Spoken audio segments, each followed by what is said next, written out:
नाज़रीन, इमरान का बचना बहुत मुश्किल हो गया है क्योंकि इमरान के प्रिंसिपल सेक्रेटरी इमरान के ख़िलाफ़ वादा मुआफ़ गवाह बन गए हैं साइफ़र साजिशी थ्योरी के अंदर कि कैसे जो है वो इमरान खान ने साइफ़र के ऊपर साजिश की और ये एक सीक्रेट एक्ट था जिसकी इमरान ने ख़िलाफ़ वर्जी की।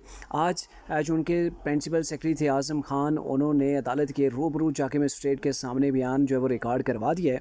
क्या उन्होंने बयान रिकॉर्ड करवाया ये आपके सामने रखते हैं। पहले नंबर पर उन्होंने तो कहा कि इमरान खान ने साइफ़र की बैरूनी साजिश का रंग दे दिया, साइफ़र को बैरूनी साजिश का यानी कि रंग दिया गया। इमरान खान ने तमाम तर हक़ाइक़ को छुपा कर साइफ़र का बेबुनियाद और झूठा बयानिया बनाया। उस वक़्त भी हम यही कहते थे कि ये एक टोटल प्रोपेगेंडा है और सिर्फ इमरान अपनी सियासत के लिए इसको इस्तेमाल कर रहा है।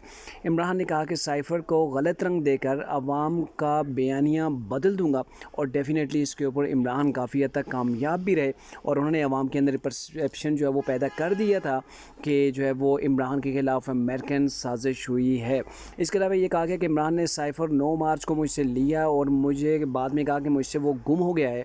इमरान ने साइफ़र ड्रामा के ज़रिए से अवाम में मुल्क की सलामती के इदारों के ख़िलाफ़ बीज बोया और वो बीज हमें आज तक नज़र आ रहा है कि इमरान ने कैसे कहा था ये बैरूनी एजेंडे के तहत चलने वाले लोग हैं, ये गद्दार हैं, ये अमेरिकन कठपुतलियाँ हैं। तो आर्मी के ऊपर भी, इस्टेब्लिशमेंट के ऊपर भी इन्होंने ऐसा ही इल्ज़ाम लगाया था। आज़म खान के मुताबिक साइफ़र ड्रामा सिर्फ़ और सिर्फ इमरान ने अपनी हुकूमत को बचाने के लिए रचाया। माना करने के बाद भी कि ये एक सीक्रेट मरासला है, लेकिन फिर भी इमरान ने ज़ाती मफाद के लिए इसको अवाम के दरमियान जाके लहराया।